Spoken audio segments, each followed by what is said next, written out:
Hindi ko naalala yung statement. January 2025 po, sinabi ninyo, uupo kayo kasama ng ICC para malaman dun sa kanilang investigasyon ukol sa libo-libong pagpapatay ng drug war ni Presidente Duterte. Sabi mo, ayon sa report, na yung cooperation with an international tribunal ay pinapayagan sa ating batas.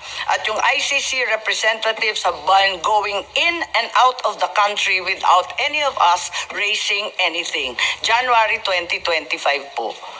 So ano ho yung tanong? Ang sinasabi ko, what happened to the President's statement that the government will not lift a finger?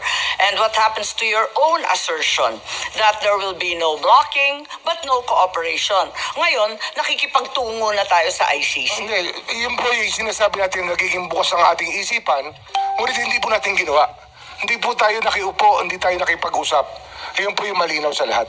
Pero handa kayo noon, ngunit hindi natuloy.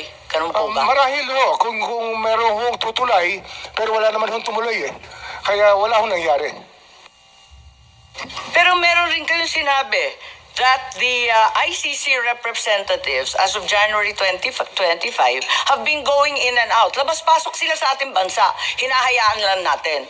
Hindi ko po, hindi ko ho alam yung pagpasok at paglabas nila. Meron po Wala akong kaalaman sa pagpasok at paglabas.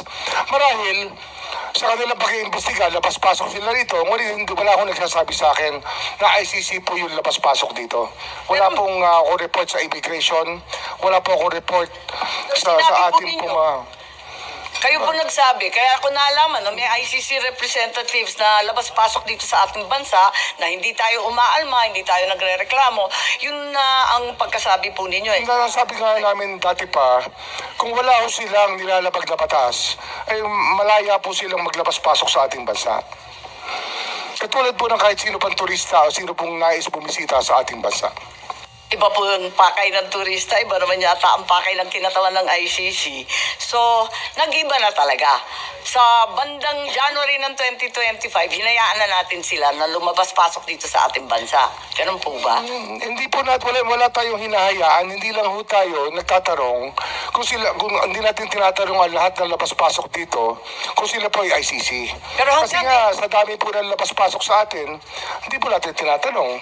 So hanggang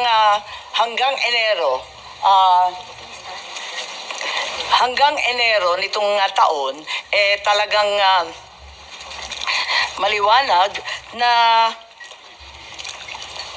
labas-pasok na yung mga ICC